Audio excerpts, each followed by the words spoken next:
Pinkan Mambo beri rumah baru untuk Michelle Ashley usai baikan. Penyanyi Pinkan Mambo memberikan rumah baru untuk Michelle Ashley usai hubungan keduanya membaik. Hubungan antara Pinkan Mambo dan anaknya, Michelle Ashley kini sudah membaik.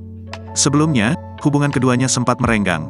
Hal itu buntut Michelle Ashley yang sempat mengaku pernah menjadi korban pelecehan sang mantan suami Pinkan Mambo. Dari situ, Michelle Ashley dan Pinkan Mambo malah berseteru.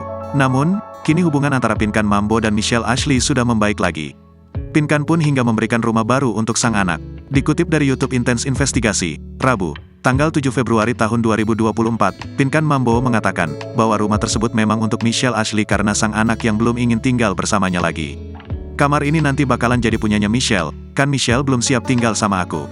Udah kita siapin aja rumahnya buat dia sama teman-temannya, kata Pinkan Mambo dikutip dari tribunnews.com. Pinkan pun membebaskan jika teman-teman dari anaknya ingin bermain di rumah tersebut.